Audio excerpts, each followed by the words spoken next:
Most people in our small Scandinavian town know me by my nickname, Moose, which came from my rally racing days when I missed a corner and hit a moose. Even my work as an advertising agent for the local newspaper is well known. Some people even know my real name, Frederick Olson, and that my wonderful wife Emma works as a nurse at the local hospital. I was 43 years old, Emma was 39, and our son Emil was 12 when this Delaware story began. She has probably generated more gossip in a year than our sleepy garrison town has in the last 100 years. Working for the local newspaper and meeting important people every day, I learned so much that I decided to collect more information and write this story when things calmed down. Important things began to happen when four very significant new residents moved into our small Scandinavian town. Rolf Eriksson bought the old manor house, Colonel's house, on the outskirts of the city and planned to live there with his wife and two younger children as soon as the main building was restored. Rolf Eriksson was a well-known figure, 55 years old, who had been making headlines recently after being fired from a large company with a huge severance package, which he added to his previous fees, bonuses, earnings from insider trading in shares, and savings from high salaries. He became the richest man in the city. The reason for the purchase was that the investment company that owned and misused the property was desperate for money, and the price offered to Rolf was very attractive, although still exorbitant. However, it was a real windfall compared to what he received, and purchasing such a property was his best tax-saving investment. Another reason was the huge territory, a large forest with an abundance of elk and roe deer for hunting, a lake with plenty of fish and crayfish. The main building, built in 1648, was erected by the colonel of the local infantry regiment when he returned home with a large fortune after the 30 Years' War between Protestants and Catholics on the European continent. It was a large, very beautiful building, but in dire need of expensive restoration, so in the opinion of most local politicians, Rolf was the right man at the right time and in the right place. However, ordinary people believed that only a robber could afford to buy what another robber had built several hundred years ago. Immediately after the purchase, Rolf turned to all the necessary professionals for the restoration and spared neither money nor effort to bring the building and garden to perfect condition. Of course, he also achieved recognition of the estate as an important historical site and received significant subsidies for restoration from the regional administration and the EU. But no one could deny that his money was well spent. His wife Charlotte, a truly charming woman, was a real star not only in the eyes of her husband, but also for the entire city, which quickly fell under the spell of her sophistication and natural magnetism. This beautiful 40-year-old former actress, whose eyes shone with a spark of undying energy, knew how to charm people not only with her appearance, but also with her lively mind, infectious laughter, and the ability to find an approach to any interlocutor. Charlotte was Rolf's third wife, and although her predecessors were remembered only in whispers, she managed not only to take her place next to him, but also to become an important part of the life of the city. Her past on the stage, full of bright roles and brilliant performances, left a mark on her demeanor, confident, but at the same time unobtrusive.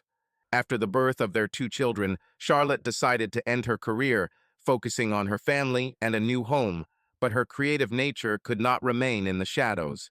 It was she who first drew attention to the old slope, once used in the ancient Greek theater, which was now overgrown with grass and looked abandoned. In her imagination, this place instantly came to life, filled with the sounds of applause, music, and laughter. Charlotte immediately realized that this slope was the ideal place for outdoor street performances on warm summer evenings. She shared this idea with her husband and friends, and although many considered her idea too bold or even strange, she, accustomed to getting her way, was not going to back down. Charlotte began to implement her plan with her characteristic energy and foresight. She found a retired schoolteacher, white-haired and respected in the area, who turned out to be an avid history buff. She tasked him with researching the past of the colonel's house to find out whether its rich history could be used as the basis for a theatrical production. The teacher, inspired by Charlotte's enthusiasm, eagerly took up the task, immersing himself in ancient chronicles and local legends. She saw in this project not only an opportunity to revive cultural heritage, but also a way to unite the townspeople, awakening in them pride in their history. So the slope, which few people remembered, again became the center of attention, and thanks to Charlotte, the whole city began to look forward to the first performances, which promised to be the event of the summer. Rolf immediately supported this idea, not because of the story, but because of the perceived opportunity to surround yourself with and intrigue with the beautiful women who will be part of the play. The teacher didn't have to search long. He quickly found out that the Colonel's house was connected with the history of Delaware today. It is the first state to become part of the United States, but in the time of the Colonel, it was our colony in America, until the Dutch took it from us and then lost it to England, which, in turn, lost it to the colonists who founded their own state. A variety of flags flew over this land, originally inhabited by the peaceful Lenni Lenape Indian tribe. However, no one can deny that our governor of Delaware, Johann Prince, was the biggest governor in the history of not only this state, but also all other states in the United States, because who else can compete with his weight of almost 400 pounds? The colonel's connection with Delaware occurred in 1652, when his youngest son was a lieutenant in the local infantry regiment. Apparently, he was a spoiled brat who, after a few minor scandals, ended up in bed with a beautiful young wife of an elderly major who had just gotten married. Since both were naked, no explanation was accepted. The major, a seasoned veteran of many fierce battles during the war, immediately challenged the young lieutenant to a pistol duel. The colonel had no doubt about the only possible outcome of such a duel and used all his influence and connections to bribe the major, who, after difficult negotiations, agreed to abandon the duel, receiving a promotion to lieutenant colonel, a significant amount of money, and the transfer of a lieutenant to our garrison in Delaware on the nearest ship, which was due to depart in 2 months. Delaware was chosen because it was our most remote colony. It was essentially just a fur-trading village with a few hundred colonists and a small garrison of 24 men. It was not at all what could be called a representative military presence of a great nation, but since the colony brought in more expenses than income, it was not considered in need of serious military protection. Before departure, the lieutenant received orders to recruit 4 men and take them with him as replacements for the dead and deserters. This was a real mission impossible, at a time when the male population had already paid a high price for the 30 Years' War. Although the war on the continent had ended, service in the new possessions across the Baltic Sea was more feared than the plague, due to poor food, disease, and hard labor building fortifications. The young lieutenant faced difficulties 200 years before the mass emigration to America, because Delaware was an unknown place far from home to most people. Entries in old journals indicate that only one person in the city had ever been there, a hard-drinking former sailor whose stories of travels to distant lands could be heard in his favorite inn if anyone bought him a drink. Although his experience in Delaware was limited to taverns near the port, the sailor had good stories of giant dangerous bears, long venomous rattlesnakes, and ferocious red-skinned giants. With every glass I drank, the stories became more and more terrible. His stories were of little help to the poor lieutenant. However, the teacher learned that the lieutenant managed to recruit 4 people, go to America, marry the daughter of a rich Dutchman, leave the army, and never return to his homeland. Charlotte immediately saw the potential of one of the stories associated with the past of the colonel's house. It was a funny and at the same time touching legend about a loving lieutenant, gripped by fear of the unknown, distant Delaware. In her eyes, this story had everything needed for a successful summer open-air play: humor, romance, and colorful characters. Captivated by the idea, she immediately set about developing it. Charlotte decided that this story would make a great comedy, capable of attracting many viewers and making her project the center of the cultural life of the city. To add professionalism and flair to the production, she spared no expense and time in hiring a renowned author renowned for his ability to turn historical anecdotes into witty farces. This talented playwright took found facts as a basis, but boldly filled them with his own fiction, turning real people of the past into memorable characters. He added many comic situations and collisions, mixing truth and fantasy in ideal proportions.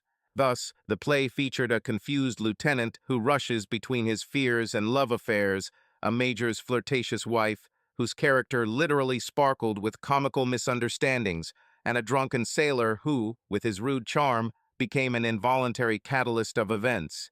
The author did not forget about the many beautiful women surrounding the hero, each of whom brought their share of chaos and funny moments. The plot centered on the lieutenant's sincere, albeit comically absurd, struggle to save himself from the fate that awaited him in distant Delaware. He was desperately trying to find a young woman who would agree to become his wife, or better yet, become pregnant by him, in order to give him a good reason to stay in his native land. His efforts, full of absurd and funny situations, funny dialogues, and awkward moments, became the basis for a pure farcical comedy created specifically for summer evenings filled with laughter and lightness. Charlotte watched with enthusiasm as her idea came to life, turning into a vibrant performance that promised to be the event of the summer. She imagined how the slope of the ancient Greek theater, bathed in the setting sun, would be filled with the laughter of the audience, and this absurd but charming story would come to life before the eyes of the townspeople, reminding them that in the past there was a place for funny and incredible adventures. A local historical association was founded, and, to the delight of Charlotte and Rolf, many nice people, including my wife, joined its ranks and volunteered to take part in the production. This fits perfectly with the couple's plans to involve new members in their eccentric personal interests in the near future. In collaboration with local authorities, Charlotte's project began to take shape. To accommodate the performances, convenient infrastructure was built on the slope of the ancient Greek theater. Long wooden benches for spectators, a simple but elegant stage designed taking into account the local landscape, and ample parking so that guests from neighboring cities could easily get to the performance. The work was carried out quickly and enthusiastically, and every day the city residents began to believe more and more in the success of this venture. To create the scenery that would bring the fictional world of the play to life, Rolf generously allocated funds, adding another significant role to his participation in the project Patron of the Arts. Charlotte, confident that the performance should be staged at the highest level, decided to involve an old family friend, Eric Anderson, in the work. Eric was not only an experienced director, he had an innate sense of humor and the ability to inspire even the most inexperienced actors. His appointment was a turning point. He took on the task with enthusiasm, and the first steps included organizing large-scale auditions. Volunteers from among local residents, as well as guests from neighboring villages, happily took part, dreaming of trying themselves on stage. They were not promised any monetary payment, but it was decided that if the production made a profit, it would be used to finance the participants' trip to Delaware, a kind of creative gesture that echoed the plot of the play. Eric took on the casting with his usual pedantry, carefully selecting actors for each role. Charlotte, not missing the opportunity to be on stage again, proposed her candidacy for the role of the major's wife, confident that her theatrical experience would make this image bright and memorable. Her desire was met with approval, and Eric agreed, having no doubt that she would do a great job. Rolf, for his part, chose for himself the image of an old colonel. This role seemed symbolic to him, an opportunity to embody on stage an echo of the history of the colonel's house, and at the same time add a little of his charm to the overall performance. Both spouses were satisfied not only with their characters, but also with the way Eric distributed the remaining roles among the participants. Every morning the slope came alive. The sounds of rehearsals, laughter, discussions, and the chiming of instruments filled the air. Under Eric's guidance, the actors not only mastered their roles, but also learned to work together, creating a warm atmosphere of friendship and creativity. Charlotte watched with pleasure as her dream became a reality, and Rolf, with a smile, caught the glances of women who invariably admired him, even in his made-up image of an old colonel. The idea of an open-air theater became not just a cultural event, but a true celebration for the entire city.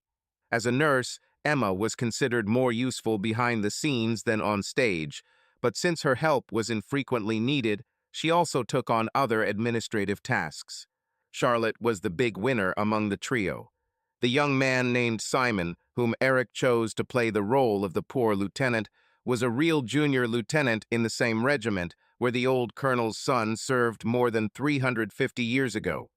For Charlotte, this became a real event that she wanted to remember for the rest of her life, realizing that this would not happen again.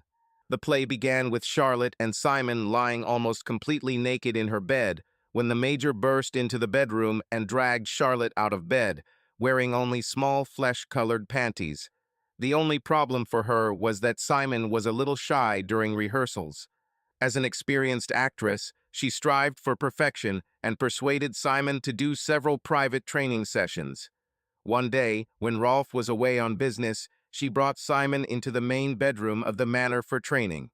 At first, he was embarrassed and said that he had never cheated on his girlfriend.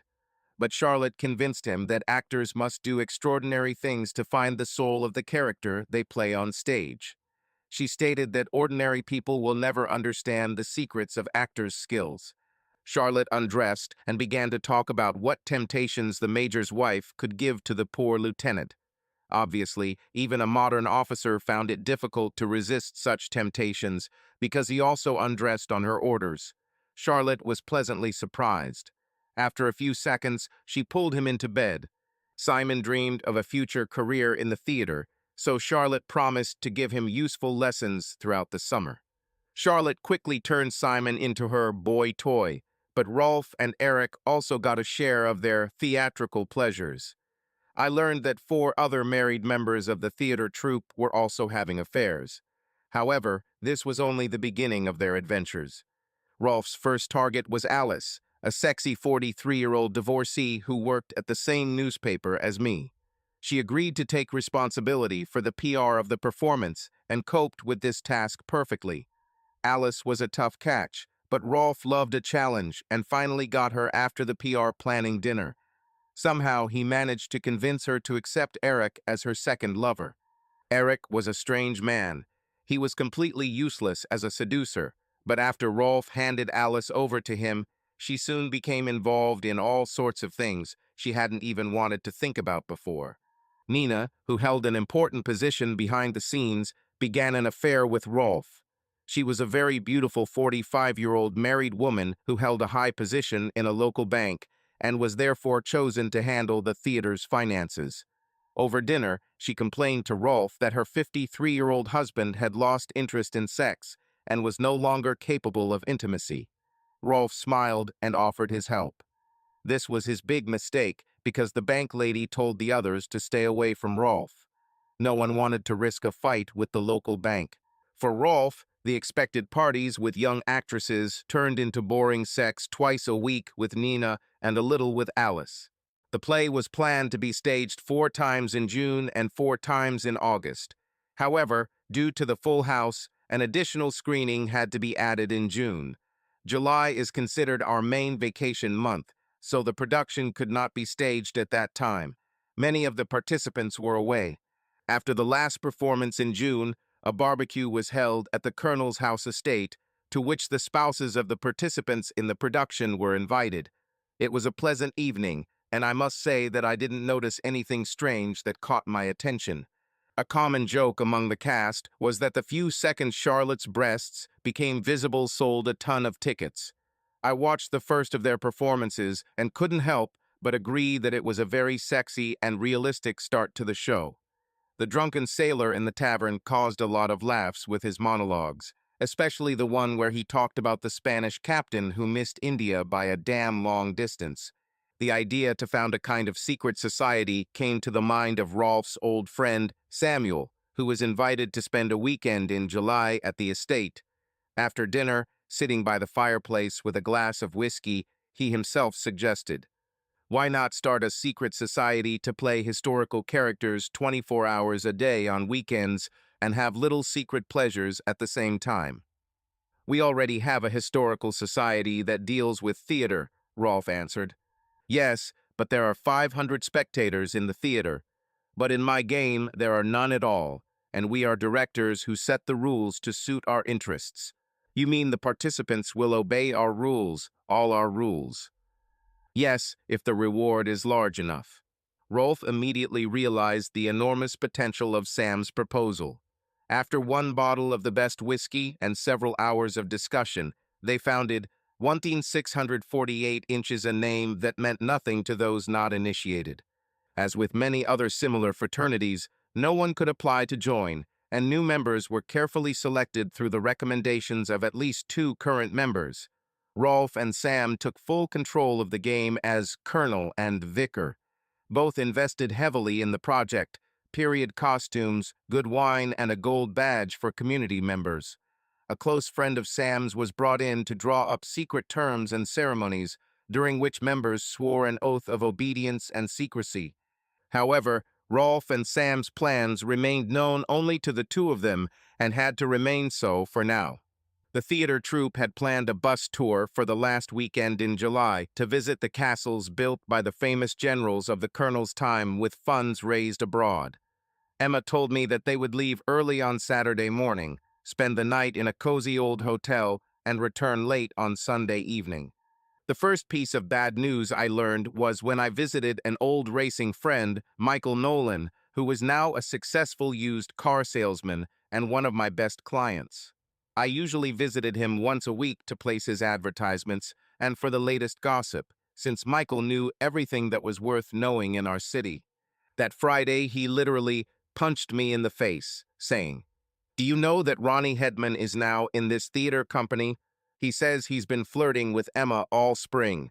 They say that she showed increasing interest in him, although nothing serious has happened yet. My friend met Ronnie at a party last week where he got drunk and started bragging that this Saturday, that is, tomorrow, he will finally have a chance to have Emma in a way that she will regret for the rest of her life that she chose you over him." My beautiful wife, Emma, was a member of a historical society that was putting on an outdoor farce about a young lieutenant who, 350 years ago, was caught in bed with a major's wife and sent to our garrison in distant Delaware. Emma and her friends from the theater had to leave early Saturday morning for a 2-day excursion. Ronnie Hedman was my nemesis and longtime rival for Emma's heart until she rejected him and chose me, something he has never been able to forgive, especially after he attacked me in a local bar a month after our wedding. He swore that he would take revenge and sooner or later have sex with her. Of course, Michael's words were like being hit with a baseball bat, because Emma never told me that Ronnie was involved in the theater. I saw their production, but his name was not mentioned in the program. I even went to a barbecue with the theater members, but I never saw Ronnie or heard him referred to as part of their troupe. Michael immediately noticed the impression his news made on me and asked again, "You really didn't know anything about Ronnie trying to woo Emma at the theater?" I replied, "I didn't know a damn thing. What the hell is going on? Are they involved in something?" I heard some vague rumors during coffee breaks at work about romances in the theater, but no names were mentioned. My colleague Alice is also involved in this theater, and she has always denied such rumors. I couldn't even imagine that it was about my Emma and this damn scoundrel. Calm down, buddy, control yourself. Emma says that she has resisted him so far, and there are much hotter romances in their theater. It's hard to be calm if I lose my wife because of such zero. What could she possibly see in a scumbag like Ronnie? Ronnie is probably something of a psychopath, and such people can be very charming and persuasive to achieve their goals. Don't blame Emma too much. Emma is hiding this from me, and without proof, I can't stop her from going on this trip tomorrow. Besides, I don't even know where they are going to go and find out everything. We're friends, right? Just listen to me, and everything will be all right. Michael had a plan. No plan is perfect, but doing it the way he suggested was the best and only option for me. The main reason he was interested in this historic trip wasn't Emma, Ronnie, or me. The fact was that Richard Asp, the owner of the car repair shop where Michael serviced his cars, had contacted him. Richard suspected that his wife, Lena, was having an affair with a man named Alan from the theater troupe. He asked Michael to find someone on the trip who could observe whether the lovers would behave more openly away from home. It was a challenge, and Michael loved challenges, so he agreed. After carefully studying the list of participants, he found his man, an acquaintance, who agreed to take on this for a reasonable fee. This person, male or female, even informed Michael of Ronnie's attempts to court Emma and offered to keep an eye on them for the same fee. Emma's two friends came to pick her up by car a few minutes after 6 a.m. on Saturday morning to take her to the bus station where the tour bus was waiting. Now it became clear to me why she refused my offer to take her there. She didn't want me to see Ronnie waiting for her. I left my son with my parents and went to Michael's office, where he and the owner of the car service center, Richard to his friends, just Rick, were waiting for me with coffee and fresh pastries. The bus was due to arrive around 9 in the morning for breakfast, and Michael was awaiting the first report from his man. It was equipped with a small laptop with wireless turbo 3G and a mobile phone with a decent quality camera. Around 9:30, Michael's computer signaled an incoming message. The first message was from the laptop. It said that Emma and Ronnie were sitting next to each other and hugging. Lena, Rick's wife, and her lover Alan also acted more than closely, they even kissed. Michael asked his informant for their seat numbers, and he did. The report went on to mention that 2 other couples were exhibiting strange behavior. Then photographs from the morning meeting of the theater troupe arrived in Michael's inbox. They showed Lena and Alan kissing, Emma and Ronnie hugging, and, to my surprise, my colleague Alice hugging the director of the play, Eric. There was no information about the 4th couple, who behaved more reservedly. The tour participants were expected to arrive at the first castle half an hour after breakfast, and we decided to wait for further action after this stop. We met again for coffee at 11 in the morning and received a short message that nothing had happened during the stop and the bus was on its way again. Now is the time to encourage our spouses on the bus. I called Ronnie's cell phone and launched an attack immediately after he answered. I saw on the internet that you, the bastard, are sitting next to Emma and hugging her. Forget about your dirty plans for the night with her if you value your skin. I know where you will stay for the night, and I may end up there too. I'm not threatening, not at all. I just promised to kill you. Give the phone to Emma. Apparently, the idiot was shocked because, to my surprise, he handed the phone to Emma. I continued. What the hell are you doing? Sitting on the bus, hugging that idiot Ronnie who was bragging about how he was going to have sex with you tonight. You never told me he was in that damn theater all summer. You only quipped, Ronnie could be better than you, and now you obviously want to test it in bed. Emma was clearly shocked and responded with a stupid phrase. It's not what you think. He's just an old acquaintance who happened to sit next to me. Nothing more. Acquaintances do not brag that they are going to sleep with a married woman during an excursion. Understand that if you are going to share a room with him or go to his place tonight, you will automatically end our marriage. Oh God, are you completely crazy? Not at all, but I don't find it funny to hear about you and that bastard and his plans for the night. I'm not going to have sex with anyone, that's for sure. We'll need to have a serious talk when I get home. She turned off the phone, and I really hoped that she would keep her promise. Alan, Lena's lover, did not have a cell phone, so Rick called his wife. She got angry and shouted, "What do you want from me now?" He politely asked to pass the phone to Alan, who was sitting next to her. She refused, and then he said that he now had no choice but to come to the hotel where they were staying to talk to Alan in person. This made her even angrier, and she accused him of being a jealous jerk. She also stated that some Alan, whom she barely knows, was sitting far away from her, next to the nurse.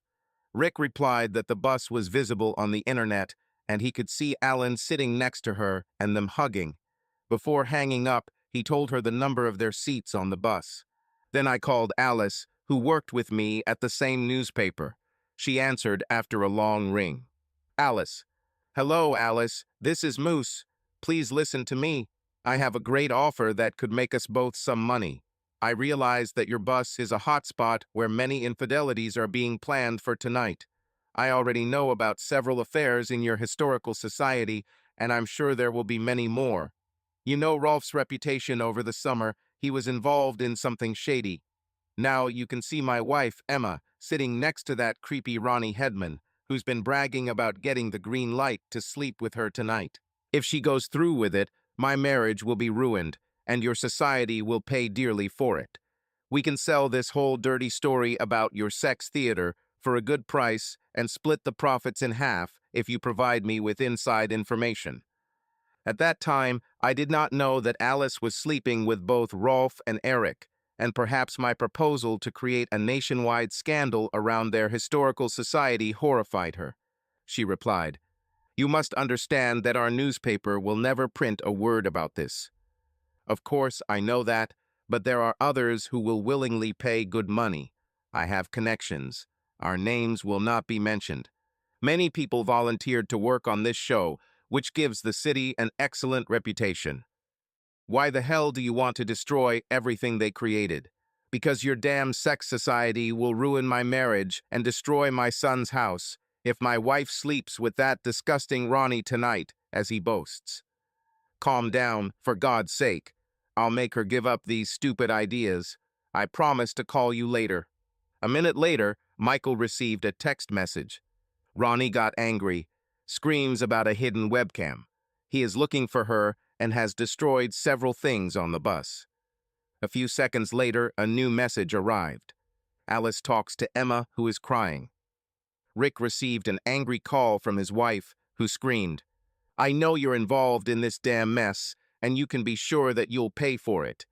She hung up before he could say anything and didn't take his calls again when he tried to call. The following message arrived a few minutes later. The bus stopped in a small town. The driver demanded that Ronnie get off and refused to continue until he left the bus. Then Emma called my mobile. "Dear Fred, for God's sake, calm down and don't do those stupid things you told Alice about. You have to believe me. I never promised or intended to have any relationship with Ronnie. It's all in his sick head. He's gone completely crazy, and I can tell you that he's now been thrown off the bus, if that makes you feel any better." I pretended to be surprised. "Did Ronnie get kicked out? What's happened?" "He went completely crazy and started looking for a webcam. Although the driver told him there was no camera, he damaged several things on the bus, and the driver considered him a safety risk and refused to ride with him. Please don't do anything stupid. We can talk in the evening." "Yes, sure. Until evening." Michael's plan worked halfway. The mention of a non-existent webcam ruined Ronnie's plans with Emma, and his foolish reaction got him kicked off the bus, which clearly didn't help his popularity with the Historical Society. Lena didn't respond to Rick's accusations about her intention to cheat and refused to talk to him. Rick came up with an alternative and told us his plans for the evening. We wished him good luck. I went home, and Michael promised to contact me if anything interesting happened among the travelers. Alice called and asked if I had calmed down after Ronnie left the bus. I asked if he was expected at the hotel for the night, but Alice did not believe that he would come because he had quarreled even with Eric and her. I said we could discuss our business on Monday. Travelers were required to arrive at the hotel no later than 7 o'clock in the evening, have dinner from 8 to 9, and then hold the annual meeting of the Historical Society's theater group from 9 to the end. Rolf and Charlotte, who were not on the bus, were to join the group for dinner, attend a meeting, and stay in a hotel overnight. Emma called me as promised. She said she was sharing a room with one of the actresses and had never planned anything else. I didn't start an argument, and she continued talking about the day, adding that several participants had agreed to propose at the meeting that spouses be allowed to join the trip to Delaware at their own expense. After talking with our son Emil, she passed out. Michael called when he heard the latest news. As he promised his wife, Rick went to the hotel to talk to her. But he didn't go alone. With him was one of his employees, a big guy, recently divorced due to his wife's infidelity, who hated all wife's lovers. They arrived a few minutes after 7, found Alan's room number, found it in the annex, knocked and introduced themselves as housekeeping staff. When Alan refused to open the door, the big guy simply kicked it down. Inside the room, they found Lena and Alan naked in bed. She was served with divorce papers, and Alan was beaten that Rick's wife had called Emma. She examined him, administered first aid, called an ambulance, and Alan was taken to the hospital. I met Rick a week later. He said no one tried to stop them as they left the hotel, and he didn't hear anything from the police. Later, while researching for this story, I found out that the reason for this was simple. Rolf paid for the damage, and no one ever called the police. Lena went with Alan to the hospital, and the absence of the three cheaters dampened the mood at dinner. This especially unsettled Emma, Rolf, Charlotte, Alice, Eric, and one previously hidden couple, who now had to wonder if they had been playing with fire. Rolf, who was the chairman of the meeting, said a few words about what happened during the day. In his opinion, all participants are adults who have made their choice and are responsible for their actions. There is no reason to blame others for this. During the discussions on the bus, many ideas were proposed for next summer's play. But when Charlotte suggested that it would be best to show the lieutenant's arrival in Delaware and his meeting with the New World, this proposal was accepted without objection. Rolf studied what could be seen in Delaware and found that the only objects associated with our history there were an old church and a replica of the first ship on which our colonists arrived. He recommended spending a significant portion of the trip in New York and Washington. Nobody objected.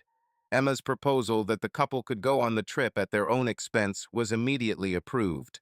Eric insisted that the play needed real, impressively sized Indians to create something dramatic about the cultural differences when the lieutenant arrived in Delaware. Someone noticed that real Indians used to perform in shows at the High Chaparral amusement park in the style of the old Wild West. To this, they immediately objected that those Indians were ordinary people of average height and were far from the huge savages that the drunken sailor boasted about. The next speaker suggested hiring very tall American basketball players who often play for our best teams. This offer was also rejected because, although they were the right size and spoke English with an American accent, almost all of them were black. One rather tipsy woman remembered that we had a small Caribbean island with a multiracial population for several years and asked the question, why doesn't the drunken captain change the course and sail to the Caribbean island instead of Delaware? Rolf explained to the woman that our Caribbean adventure took place about 150 years after the lieutenant was sent to Delaware. Since many of the participants had already consumed significant amounts of alcohol during dinner, Rolf feared that it would become increasingly difficult to lead the meeting seriously. He ended the meeting by announcing that the Historical Society would pay 50% of the cost of everything purchased at the bar until midnight. Nobody objected. When Emma returned home on Sunday evening, she was far from a happy and loving wife. She literally barked like a mad dog, accusing me of being a jealous monster who hated Ronnie for no reason. In her words, I saw ghosts in broad daylight and dreamed up all the nonsense I accused her of. The main question was whether to break off the relationship. My problem was the complete lack of evidence. The only clues I had were the rumors about Ronnie's boasts, the photo of them hugging, the fact that they sat next to each other on the bus, and the fact that Ronnie paid extra for a private room. Emma denied that she had any intentions with Ronnie, and since I had never caught her in a lie, she was certainly more trustworthy than a boastful psychopath like Ronnie. Hugs with an old acquaintance and proximity on the bus could be completely innocent. Of course, she didn't tell me about Ronnie, but I didn't ask. Those. A few days later, when she calmed down, I decided it was time to talk and sort out our problems. I started. You told me twice over the summer that Ronnie might have been the best choice for you, and now I understand why. But you forgot to tell me that he was involved in the theater, courted you, and pretended to be a good guy. It's not all your fault because psychopaths like Ronnie can be very charming and persuasive, so convincing that you apparently forgot how he treated his wife. You have to remember how she came to the hospital, beaten, often for no real reason. Have you missed being treated like this all these years? Of course not. But if you think that you are the only perfect man in this city, then I can tell you that this is far from the case. Is Ronnie so perfect that sometimes beatings would be the norm? Why do you always drag Ronnie into all our problems? Because he came damn close to ruining our marriage. If he hadn't shown his true colors on the bus and gotten kicked out, I bet everything I have he would have been cunning enough to get you into his room. You can't be stupid enough to deny what could have happened there. This would never have happened because I would not have agreed to go to his room, and believe me, I would never have done that. I replied, yes, it could, and I see 3 different ways it could happen. The first, and most likely, over the course of a long, pleasant day, he would have convinced you to share a room with him, and would probably have sex with you before dinner, like Lena and Alan were planning to do. Second, you wouldn't share a room with him, but after a few drinks in the evening, you would still go to his place and probably stay there overnight. Third, if you refused the first 2 methods, he would become desperate, pretend to be sick, call you like a nurse to his room, and if you did not agree, he would simply do it by force so that you comply. She probably didn't even notice how she blushed when she answered. You have a rich imagination. You should write books. I love only you and no one else, and I can swear that I have been a faithful girlfriend, bride and wife from the moment we met. Believe me, I never had sex with Ronnie, even when we were dating, and I never planned to. That's for sure. Please stop blaming me. Let's be friends again. I love you, and after all your accusations, I have to ask, do you still love me? Yes. Our legal system considers the accused innocent until proven guilty and releases him instead of convicting him if there is insufficient evidence. After all, I still loved Emma very much and couldn't leave her without better reasons. Just thinking about what she might have done if Ronnie hadn't been kicked off the bus was not a sufficient reason to take any action. Emma and I's marriage began to flourish again and was almost back to the level of the first years after our wedding. Even our sex life has improved more than before. Alice complained to my boss about my plans to publish sex scandals in the Historical Society, and he said he didn't mind me collecting information, but expected me to talk to him before doing anything about it. However, with so many people involved, it was impossible to keep rumors of the events of the bus trip within the Historical Society. Pretty soon they spread throughout the city, where real facts were exaggerated and mixed with a lot of fiction. Even Emma had heard her share of gossip accusing her of cheating with Ronnie, although that was impossible since he had already returned home while the rest of the cast were at the hotel. It wasn't funny to her at all, especially after her mother called her with a lot of questions. The Historical Society's 4 performances in August were almost completely sold out, and Rolf hired a real American Indian to say a few words in his native tongue and English about next year's play after the last 2 performances.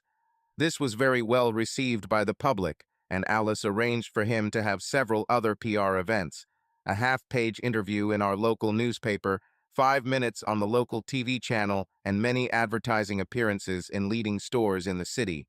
I continued to work on my story and later found out that rumors about the incidents on the bus caused Rolf to abandon all plans to use the entire Historical Society as a base for further sexual affairs. There were too many nerds involved, so he and his friend Sam focused on their secret society, 1648. One of Rolf's American friends found and hired a real Indian, known on his passport as George Hanley, but in his PR work he was called Big Wolf. We soon learned that he plays a very important role in Rolf's 1648. I understood that Emma and I's very good family life could not last forever, and although I tried to maintain it, I expected that sooner or later everything would return to the average level. But I didn't expect trouble to start again. Again, my friend Michael warned me. He said that one of his acquaintances was having lunch in a nearly empty small restaurant, behind a screen but close enough to hear George, who was talking on the phone. Apparently, it was a call from a friend in the S because George was bragging about having a great time at the big mansion. So far, he's only done a few PR jobs and 3 very nice, special jobs. He initially refused to talk about them, but apparently his friend insisted, and George revealed that his job was to sleep with all the new female members during the initiation ceremony.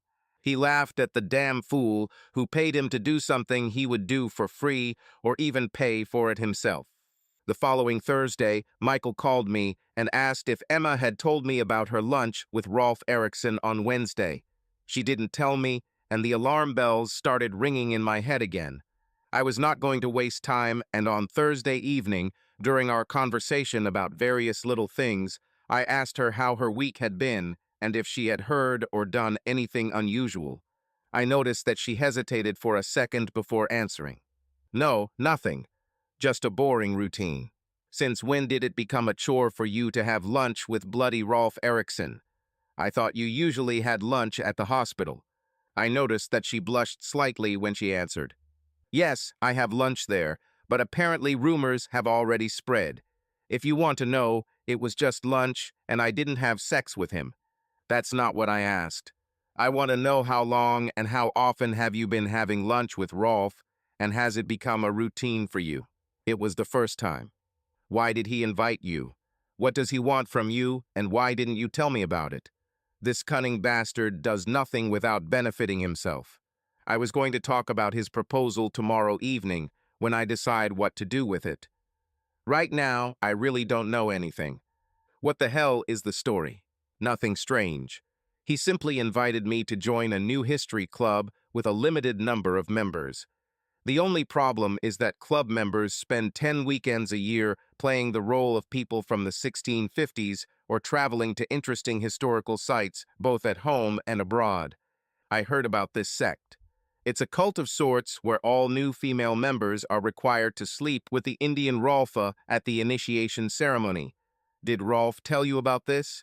And you still want to join these crazy people? It's not what you think. You should know better and not believe rumors and gossip. Were the rumors about Lena and Alan or about you and Ronnie during the bus trip false? We agreed that I didn't do anything bad with Ronnie. And thanks to whom? One thing is for sure. I will never accept my wife sleeping with Rolf the Indian. Emma and I's marriage had cooled down again. I couldn't stop her from going where she wanted and doing what she wanted, but I wasn't going to suffer such humiliation without doing anything in response.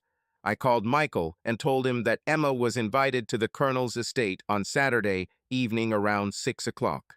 Emma barely spoke to me on Friday and Saturday mornings. After lunch, she said, I made a decision. I'll go to the Colonel's estate for an old-style dinner, and it will be late. There will be some alcohol there, so I won't be able to drive home after dinner. And since I promised to help Charlotte sew some vintage clothes on Sunday morning, I'd better stay the night in one of the guest rooms of the estate. You can go wherever you want and do whatever you want. I know I have no legal right to stop you from going to Rolf and sleeping with his damn Indian. I won't try to stop you. Honestly, I'm tired of this crap with Rolf, and I don't care about your actions anymore. If you go to Rolf tonight, it will mean divorce, that's for sure. Don't even try to go home on Sunday. I gave her the already completed and signed divorce papers and said, no problem. Just sign these papers and our marriage will be history in 6 months. I suggest putting the house on the market on Monday and splitting everything 50-50ths. Whether you sign or not doesn't matter, but if you go to a lawyer and try to resist, it will be very expensive and completely pointless. She clearly did not expect such a strong reaction from me, and after a long pause, she said, I won't sign anything. Dinner with friends is not grounds for divorce. Of course not, if it's dinner with real friends. But participation in a cult and sex with an Indian, and perhaps even with Rolf and his accomplices, is too much. Why don't you believe me when I say that I have inside information about what happens in Rolf's manor during his meetings? The conversation ended there. I did my best, and I lost. Emma showered, got dressed, and as she was about to leave, she stopped at the door and said softly, See you tomorrow afternoon. I will prove to you that everything was not as you suspected. I replied, You may never return. I don't want to see you here. Emil and I will find our own apartment if you insist on returning. She hesitated for a moment, but then got out and I heard her car drive away. Of course, I felt completely broken and sad, sitting in the kitchen and wondering why the hell Emma had dragged me into this nightmare. My thoughts went back to the moment I first met her. It was during a rally race when I drove off the road at a turn and hit a moose standing in the forest. The moose fell on the hood and broke the windshield. Emma was there as a nurse. She gave me first aid and may have even given me the nickname Moose. When I met Emma, she was dating a guy I never liked, and to my delight, she chose me and left him shortly after we met. Our relationship with Emma was ordinary, Love, marriage, child. Like most couples, we had our ups and downs, but there were no serious problems until she met her ex-boyfriend again at the Historical Society. But that was already in the past because I ended their relationship before anything serious happened. I never thought she would leave me and leave a fairly happy marriage to join this debauchery, and so I was not prepared for such a development. My only solution was to file the divorce papers. Our son and his friend were in their room playing PlayStation, and I was still sitting in the kitchen when, to my surprise, I heard Emma's car drive back into our driveway. My first thought was that she forgot something she wanted to take with her. She came in with a face that was a complete mess. Without a doubt, she had been crying most of the time since she left home less than 10 minutes ago. I didn't say anything, and she sat down at the kitchen table opposite me, sobbed, and asked, "Are you serious about divorce?" "Yes, seriously, because I will never accept betrayal. I have never cheated on you, and I am not going to accept cheating from you. I don't care if this Indian Rolfa is an exotic shaman, the leader of some unknown tribe, or a Gotham swindler who has no more connection to Delaware than our neighbor's cat.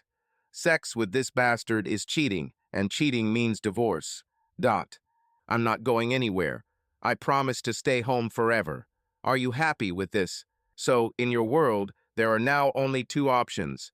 Either sleep with an Indian or never leave the house. Have I ever stopped you from doing something or going somewhere? Oh yeah, I forgot. I ruined poor Ronnie's plans during the bus trip. What's wrong with our marriage? Ronnie or Indian Rolf are like the plague or cholera. Why should I worry? She began to cry and, sobbing, said, "Why are you doing this to me? Why do you accuse me of dirty things that I didn't do? Why don't you trust me? Because I love you and was an old-fashioned man who believed that our son would prefer to live with his natural parents. I'm sorry for causing problems for you, and I understand that I must accept new times and new customs. Apparently being an independent single mother is in vogue these days. I didn't say a word about the breakup. This is your decision, not mine. Whether you believe me or not, I still love you very much, and of course, I want to remain your wife." What could I say to this? Nothing. But I didn't have to, because the phone rang. I picked up the phone and answered. "Frederick Olson. Is Emma home? Can I talk to her?" "Who's asking?" "It's none of your business." "And not yours either." I hung up.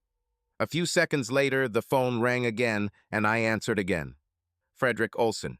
"My name is Rolf Erickson, and I would like to speak with Mrs. Emma Olson." "You fucking sexy madman. Go to hell, idiot, and stay there." Obviously, he was not used to hearing such language from ordinary provincial residents like me, and several seconds passed before he answered. "I demand to talk to her."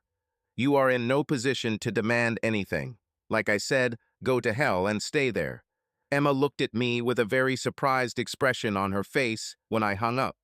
The phone rang again half a minute later, and now my friend Rolf was really angry. "I'll make sure you get fired, and you'll regret every word you said, you pathetic little brat.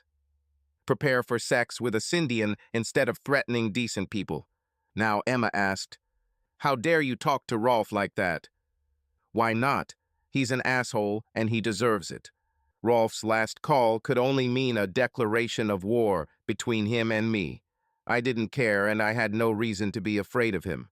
Sure, he was the richest man in town, but he was fired and retired, which meant he lost most of his useful connections to important people. All his real friends and connections were far from our city. Although I had little money, I was surrounded by friends who would not hesitate for a second to help one of their own if he was being pursued by a stranger. I don't think Rolf really knew much of a difference between locals and outsiders in our city, which has gained some national fame on this score. Of course, Rolf was always well protected from the opinions of outsiders by a crowd of sycophants who wanted to benefit from his wealth, but he should have known that they were talking behind his back. Emma said nothing more about Rolf, but asked to see the divorce papers. I gave her the envelope with the documents, thinking that she was so tired of me that she would sign them. She began to read them very carefully, and when she finished, she said, "The conditions are fair. Yes, they are. You damn moose are a good person. Then she tore them into small pieces and said, "We have problems, very serious ones, but not so serious as to destroy a happy marriage. The choice is yours, Rolf's sect or family. There is no third way. Where am I now? Am I at the estate or at home? Don't you see that I have already made my choice? Do you understand that there will most likely be a serious feud between Rolf's gang and me?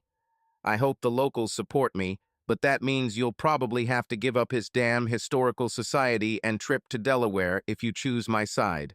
I am still your loving wife, and of course, I will support you as much as I can." Once again, Emma and I saved our marriage. There were no more calls from Rolf on Saturday evening. Emma prepared a romantic dinner, and after that we went to bed, where we had amazing sex. The next morning, Michael called me and told me something interesting. He and Rick decided to find out the truth about Rolf's sex cult. Michael said that they spent the previous evening under a bird watching net along the road to the Colonel's estate, photographing all the cars that were going there and checking the license plates against the car registry. As a car dealer, he had access to complete information about car owners. It was an interesting company, but he had not seen Emma and hoped that I had managed to convince her to refuse Rolf's invitation. I told him that she really intended to go, but changed her mind and returned home a few minutes later, and Rolf called me and threatened to fire me from my job. Michael said that Alice from my work was clearly involved in Rolf's cult and promised to email me a complete list of car owners and a photo of one car with two people in the front seat, whom he could not identify. On Monday morning, half an hour after the start of the workday, my boss called me to his office. As expected, he said that he had received a complaint against me for using extremely rude language in a conversation with Rolf Eriksson. I replied that this Rolf Eriksson is not a king or a pope, and in our city he is nobody, no matter who he was in other places. I continued by saying that Alice was a member of Rolf's cult, and I was able to prevent my wife from joining, which angered Rolf, causing him to threaten to fire me. I added that this was a foolish attempt by Alice to carry out Rolf's instructions, since such private matters had nothing to do with my work, and the Historical Society was not even a major client of ours. During the coffee break at 11 o'clock, I approached Alice and asked, "Did I do something wrong when I didn't allow my wife to join the cult at the Colonel's estate and sleep with Rolf's Indian?" "What do you mean? I know that you are a member of the cult, and you probably have your own experience of sex with this Indian. Can you tell us if he's really so good that Emma had to leave me for this pleasure?" Alice flew into a rage, threw the remaining coffee from her cup at me, and shouted, "Emma should have left you before your damn wedding." Alice left the room in anger. The boss didn't return until after lunch, and I expected her usual complaints as soon as he showed up. But apparently he was already fed up with her antics, because when she screamed, "If you don't fire that damn moose immediately, I'll quit my job today," the boss calmly replied, "It's your decision." She packed her things and left the office. Nobody blamed me for her leaving. As expected, Rolf called Emma at the hospital and invited her to lunch again.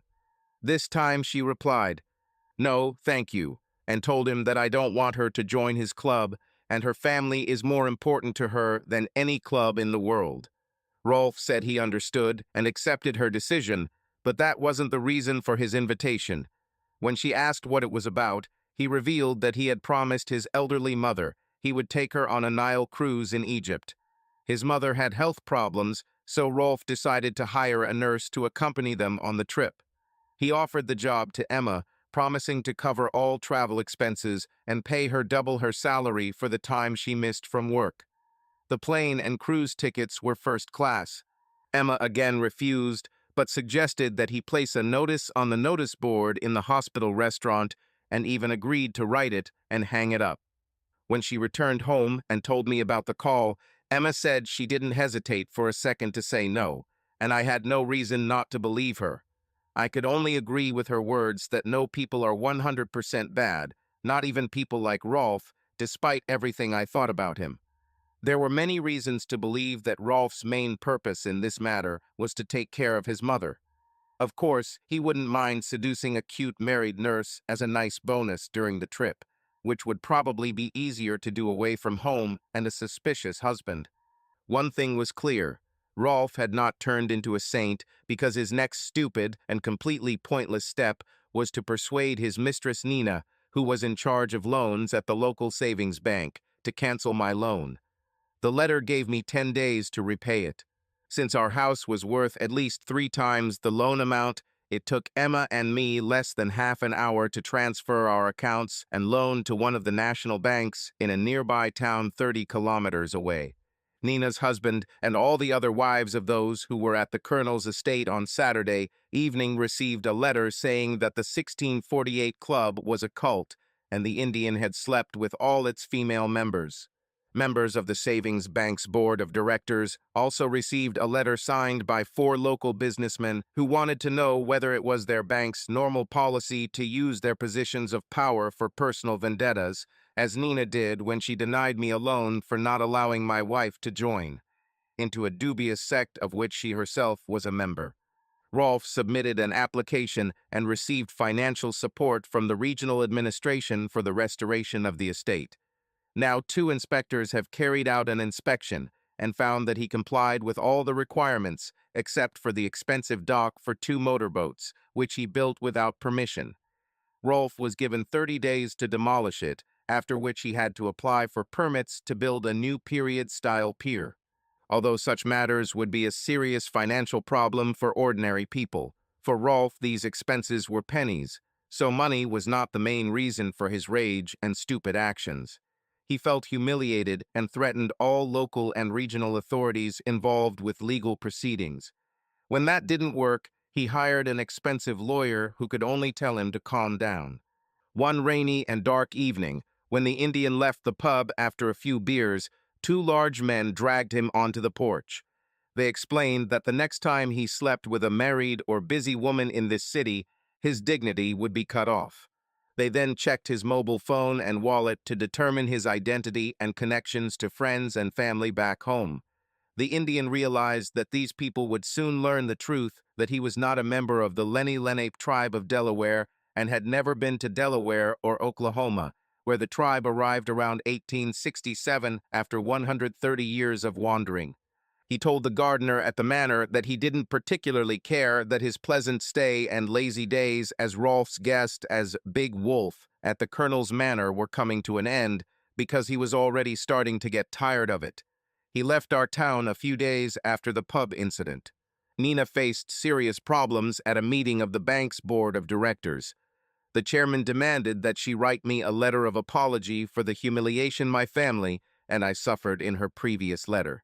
I laughed out loud while reading her letter in which she wrote that she was sorry for all the misunderstandings and that I would be welcomed back to the bank as a preferred customer. She even mentioned additional benefits to compensate for the problems caused by the bank's mistakes. Nina made an appointment and wrote that she would be glad to see me. I didn't believe a single word she said. It must have been difficult for Nina to write this letter, but I did not go to the meeting. Instead, she called me a few days later to talk about advertising. I showed up, sold her an expensive ad campaign, and couldn't escape her rambling apologies for the mistake with my loan. I tried to console her by saying that I had no hard feelings because I got much better conditions at another bank. Obviously, Nina misunderstood me because the news did not make her happy at all. Michael and Rick continued their investigations into Rolf's 1648 Club and befriended the gardener at the colonel's estate, paying him for information. But he could only say that, obviously, the club had taken a temporary time out. We could only hope it was because of the letters to the spouses of the club members and the fact that the Indian had left town and had not yet been replaced. Nina's husband filed for divorce when he and the whole city found out about her participation in the sect. So did teacher Glenn Lager, who discovered that his beautiful wife Evelyn, also a teacher, had been cheating on him with the Historical Society's most attractive actor, Sven Aronson. Evelyn and Glenn's divorce became a sensation because both were active members of the church choir and were considered one of the most ideal families in the city. Glenn discovered his wife's affair began in June, and she spent the summer sneaking out for a quickie with her married lover. She even admitted that she shared a room with him during the bus trip. We all laughed when Rolf returned from his Nile cruise. He hired a very beautiful, lonely nurse of about 30 named Annalie Jansen, who immediately after returning told her friends about everything. Very soon, gossip spread throughout the hospital. Annalie is an experienced nurse, so Rolf's mother was in good health, and she was very pleased with her work, already inviting her to another vacation next year. They even managed to avoid the so-called Pharaoh's Revenge, the severe diarrhea that is feared on Nile River cruises. Rolf had no trouble seducing Annalie, but apparently no one told him that she was obsessed with sex. She wanted far more sex than Rolf could give her and ended up complaining about his manly abilities. A few days after returning from Egypt, Rolf's past in big business came back to haunt him. I'm sure he forgot about me because he was faced with much more serious problems than a stupid feud with local husbands. The new management of the company where he worked sued Rolf and several of his colleagues for fraud with huge, unjustified bonuses, which shareholders and the new management demanded to return. A week later, tax authorities accused Rolf and his colleagues of using foreign connections to generate false tax deductions over several years. If they lose this case, Rolf and his accomplices will have to pay huge additional taxes. A few days later, a prosecutor specializing in major economic crimes decided to investigate and likely sue Rolf and his colleagues for embezzling company assets under the guise of bonuses. In the worst case, they could be sent to an open white-collar prison for several years. It didn't matter how these three things would end up. They would take up all of Rolf's time and leave him little opportunity to manage the sect. At a meeting of the Historical Society, he declared that they should continue their work without him. Charlotte promised to remain in society, but only as an actress in the next production. A new chairman and several new board members were elected to run the society without Rolf's support. Michael continued to try to find out the truth about what really happened in the secret club, 1,648 inches in the colonel's estate when the Indian was there. Recently divorced Evelyn needed her car and turned to Michael. He immediately realized that this was his chance to find out the truth about the sect. Michael slowly gained her trust, sold her a nice Toyota at a fair price, and convinced her that she needed to get rid of old baggage in order to move on with her life. Evelyn told Michael that she was very disappointed with her lover Sven and Rolf. Although she complied with all of Sven's humiliating requests, he instantly abandoned her as soon as his wife demanded an end to their relationship. That's all Sven's love, his promises of marriage and happiness. Rolf, who promised to help if something went wrong after she joined the 1648 club in his estate, turned out to be no better. None of them cared much about her when Glenn kicked her out of the house. The only thing she heard from them were meaningless phrases like, "You can handle it." My friend Michael showed concern. After Evelyn began sharing her problems with him, he used his connections to help her find a cozy apartment with a reasonable rent. Michael, who was married to his beautiful wife Anne-Marie, made no attempt to start an affair with Evelyn, which she greatly appreciated. Of course, she looked at him with some curiosity, but that was natural in our city, and he promised to keep her secrets. Michael and his wife Anne-Marie invited Evelyn, Rick, Emma, and me to dinner on Saturday night. Emma and Evelyn knew each other from the theater. Anne-Marie is an easygoing person, and it was not difficult for her to become friends with Evelyn.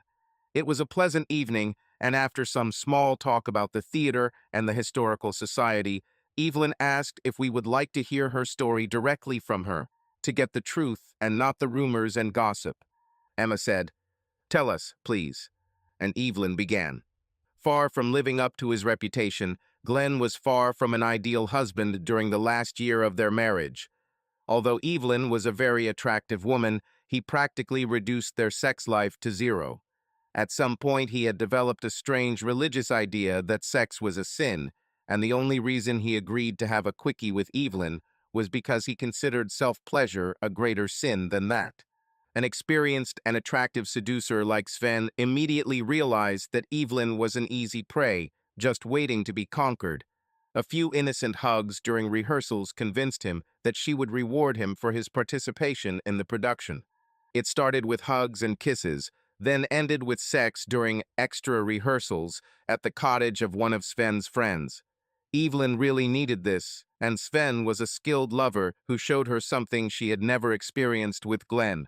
Evelyn was happy with Sven, and they managed to keep their relationship a secret even from most of the theater group, including a scandalous bus ride where Lena and Rick's marriage collapsed and Ronnie went crazy over a non-existent webcam.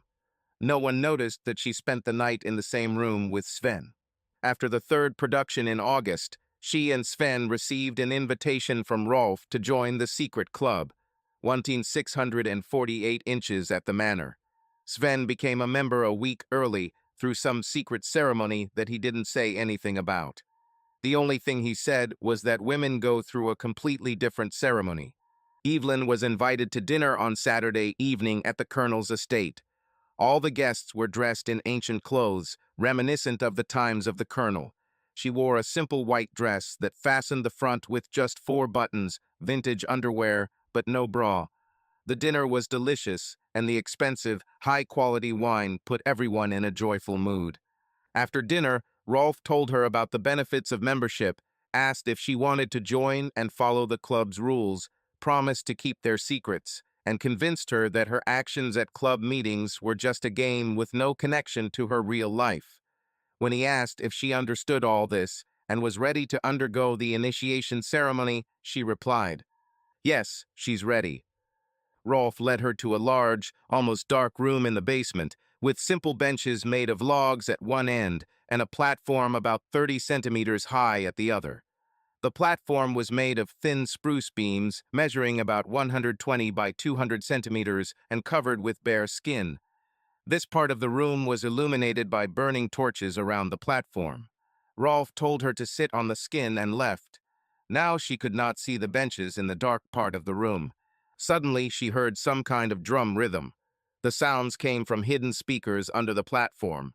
A few seconds later, she noticed that an Indian, wearing only a loincloth, was standing next to the platform.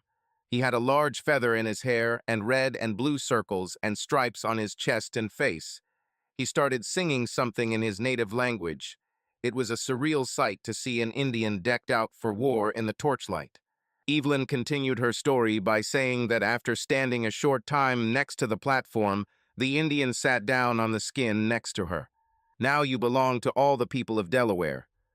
Kneeling down, he removed his loincloth. Evelyn saw his erection and knew what was about to happen, but she also realized that it was too late to stop anything. I looked at Emma and saw that her face had gone white as Evelyn spoke, realizing that I was 100% right about what could have happened to her if she had not returned home when she was going to dinner at the manor. Evelyn continued her story by saying that although she was not drunk or under the influence of illegal substances, she had neither the intention nor the willpower to resist. It was a very strange experience for her, but the fact that she was deceiving her husband all summer made her acceptance of this situation easier.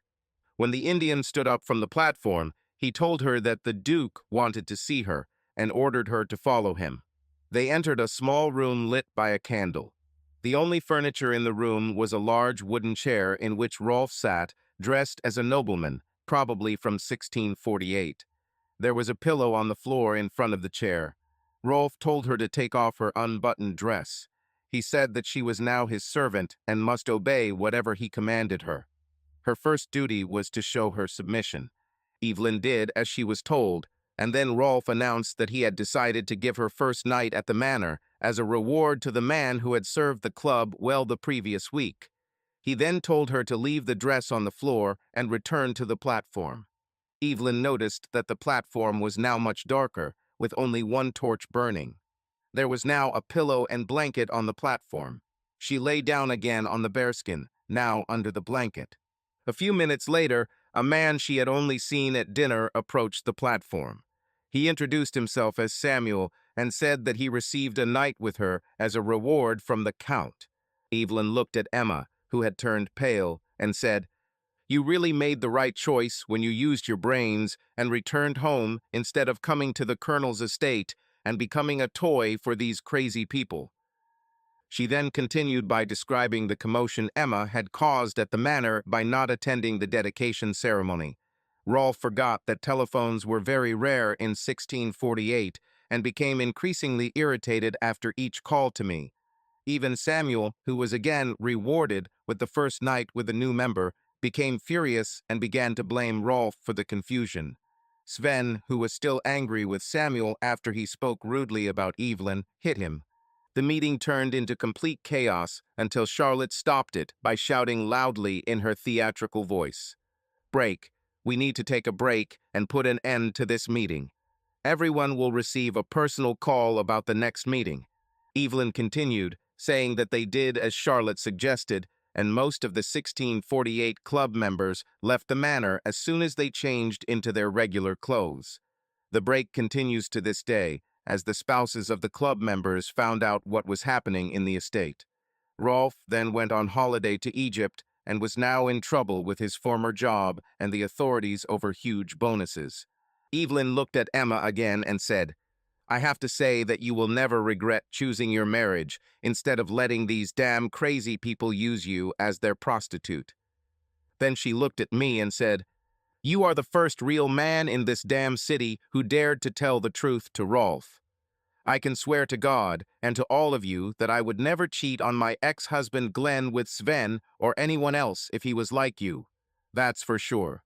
We heard a note of disgust in Evelyn's voice when she said, "My stupid excuse for all this crap was my unhappy marriage and the fact that I actually believed Sven when he promised to divorce his wife and marry me.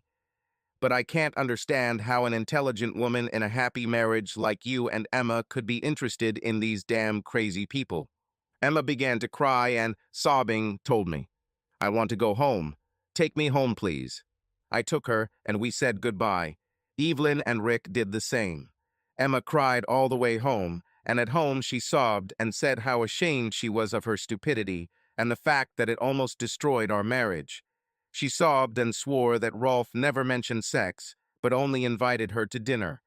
If he could force her to do what she thought Evelyn shamelessly did, she would throw herself into the lake on Sunday morning. She swore again that she never had any intention of cheating on me with Ronnie. Probably only Emma herself and God know her true intentions regarding Ronnie. But as long as I am sure that she never cheated on me with Ronnie or anyone else, she will remain my beloved wife. All marriages have their fights sooner or later, and in my opinion, it is much better to enjoy the benefits of a good marriage than to look for problems that don't exist. On Sunday morning, we talked at length about what Evelyn had said about what she was forced to do at the Colonel's estate. In the end, we agreed to leave all this crap behind us.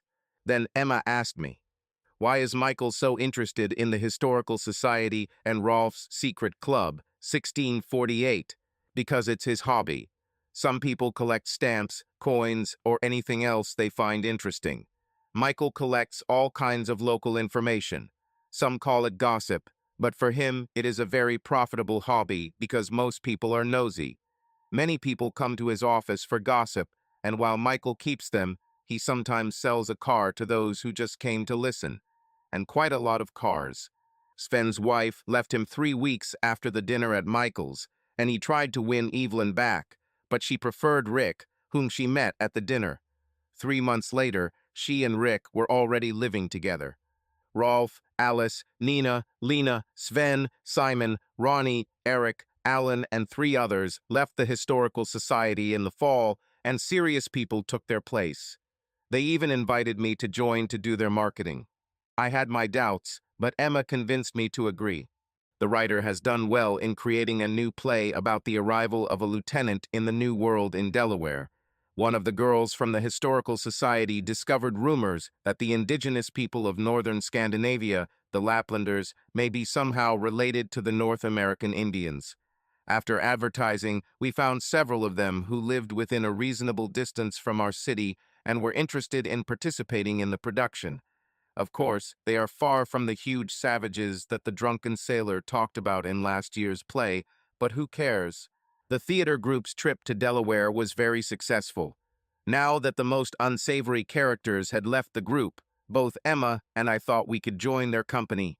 Although we spent most of our time in New York and Washington, we still saw a few reminders of our presence as colonists in Delaware over 350 years ago. The most famous is probably the old church, in which, in all the years of missionary work, only one Lenni Lenape Indian was baptized. We even took a short ride on a replica of the old ship, the Squid Nickel, that took our first colonists across the ocean to the New World. Emma and I's marriage has regained the warm, harmonious quality that was once its foundation. After long and frank conversations filled with both tears and sincere smiles, we were able to sort out our problems, which seemed almost insurmountable. These difficulties, like a thick fog, darkened our relationship, but now that we have sorted out our feelings and fears, the sun has again illuminated our path. We promised each other, looking into each other's eyes with a tenderness that warmed our hearts at the beginning of the relationship, to do everything possible to preserve our union. This vow was not just words, but a sincere desire to be a support for each other, even in moments when it seems difficult or impossible. Every new day now becomes for us not just time, but a small opportunity to prove to each other that love can overcome any obstacles if two people work on it together. Subscribe to our channel so that your love doesn't cheat on you, and go ahead and listen to the next story, because this story is nothing compared to the next one. If you're under 18, don't even think click to the next one.